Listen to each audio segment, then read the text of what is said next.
உன் வாழ்க்கைக்கு தேவையான எல்லா இன்பங்களும் வரிசையாக உன் வீட்டு வாசலை நோக்கி வரப்போகின்றது.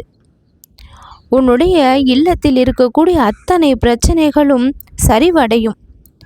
புன்னகை என்கின்ற அந்த மிகப்பெரிய பரிசு உன்னுடைய இல்லத்திலும் முகத்திலும் எப்பொழுதும் இருக்க நான் வழி செய்து விட்டேன்.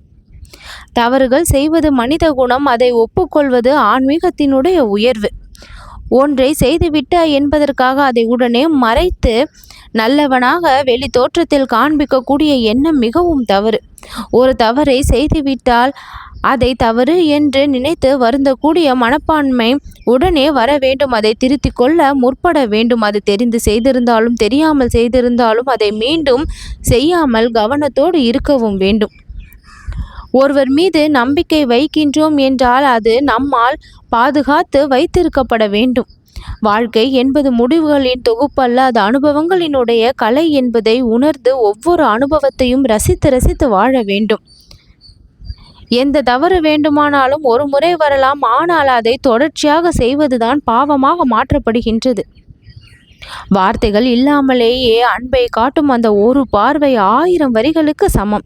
சிலர் உன்னிடம் பேசவில்லை என்று வருந்தாதே, உன்னை கண்டு கொள்ளவில்லை என்று நீ வருந்தாதே.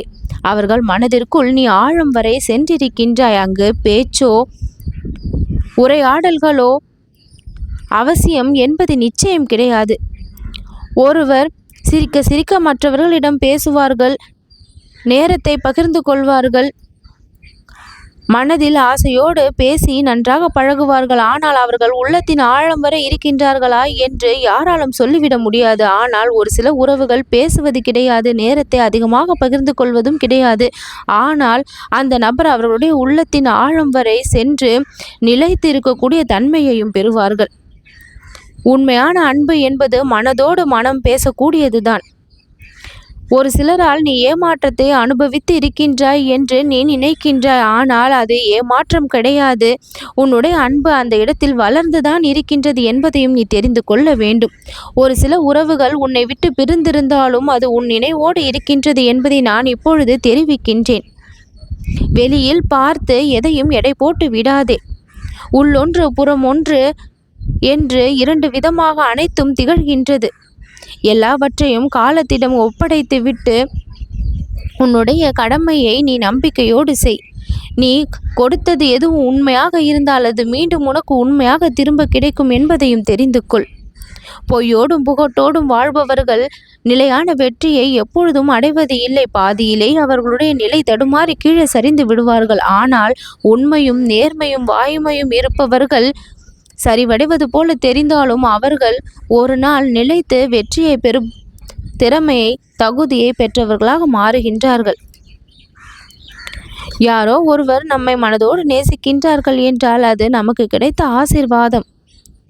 சில நேரங்களில் நம்மை விட்டு செல்வது கூட நல்லதுதான். சில பாதைகள் நமக்கு தவிர்க்கப்பட வேண்டியதாகவும் மாறும். எது வாழ்க்கையில் நமக்கு கிடைத்தாலும் விட்டு போனாலும் மனநிறைவோடு அதை ஏற்றுக்கொள்வதுதான் மனப்பக்குவம். கிடைக்காததை நினைத்து வருந்துவதும் கிடைத்தில் இருப்பதில் இருக்கக்கூடிய மகிழ்ச்சியை அனுபவிக்காமலும் இருப்பது முட்டாள்தனம்.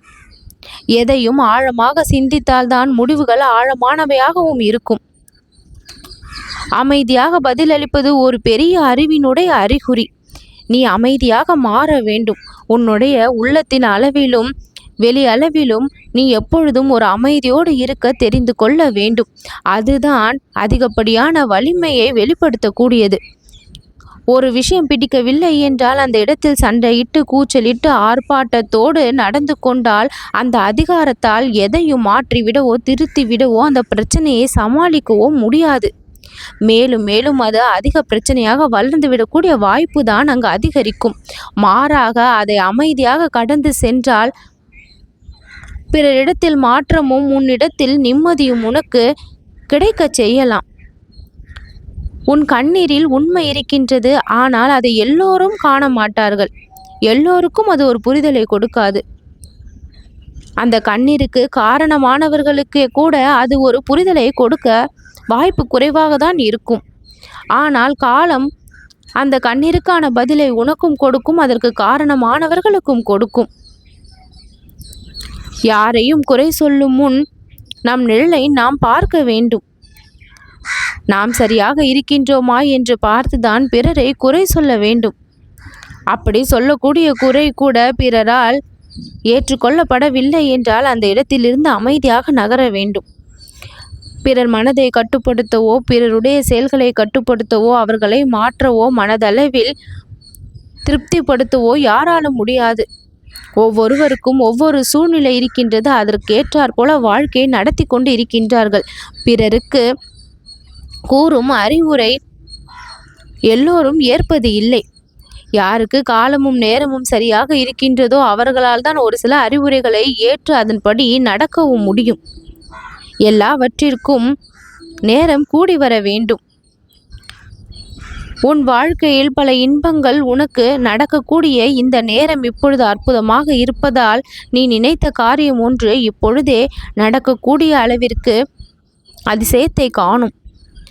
பயத்தில் இருந்து முதலில் விடுபடு. அதை நம்மை கட்டுப்படுத்தும் வழி அவ்வளவுதான். அந்த பயம் என்பது முதலில் உன்னிடமிருந்து விலக வேண்டும்.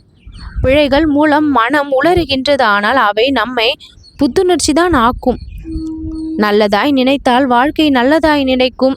இருள் உண்டாகும் பொழுது அங்கு ஒளியை தேட வேண்டாம், அந்த ஒளியாக நாமே மாற வேண்டும். ஒருவருக்காக நாம் சிரிக்கின்றோம் என்றால் அவர்கள் நம்மை நேசிக்கின்றார்கள்.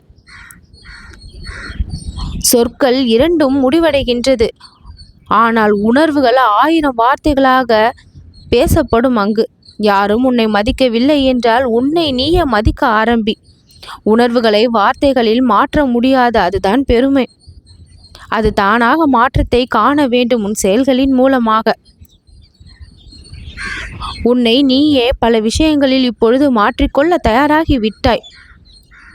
மற்றவர்கள் நம்மை காயப்படுத்துவது கூட தவறு அல்ல, நம்மை நாமே காயப்படுத்தி கொள்வதுதான் மிகப்பெரிய தவறு. தேவையில்லாத விஷயங்களை சிந்தித்து உன்னை நீயே காயப்படுத்தும் பழக்கத்தை முதலில் நிறுத்து.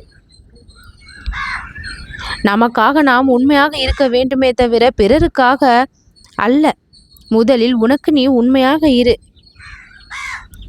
வாழ்க்கையின் அழகான தருணங்கள் எதுவும் திட்டமிட்டு வருவதில்லை. நொடி பொழுதில் அதிசயங்கள் தானாகவே நடக்கும். நம் உள்ளத்தில் இருக்கின்ற உண்மை நம்மை உயர்த்தும். மற்றவர்களின் பார்வையை விட நம் உள்ளத்தின் பார்வை மிகவும் முக்கியம். ஒரு தவறை ஏற்கக்கூடிய சக்தி இருந்தால் அது முதற்கட்டமான ஆன்மீகம். பிறரை மன்னிக்கக்கூடிய சக்தி இருந்தால் அது அதன் வழி வருகின்ற 2ஆம் கட்டம். அன்பான வார்த்தையை ஒரு சிலர் உனக்கு கொடுக்கின்றார்கள் என்றால் அந்த அன்பான வார்த்தையை எல்லாம் நீ மனதிற்குள் போட்டு மகிழ்ச்சி அடைவது சரிதான். அதை மேலும் மேலும் அந்த அன்பை அதிகப்படுத்தி அவர்களுக்குள் நீ சிக்கி கொள்ளாதே. அமுதமாக இருந்தாலும் ஓரளவிற்கு மேல் செல்லும் பொழுது அது விடமாகி விடுகின்றது என்பதை மறவாதே. அதிக அளவில் யாரையும் நம்பாமல் உன்னை நம்பு, கடவுளை நம்பு, நல்லது நடக்கும்.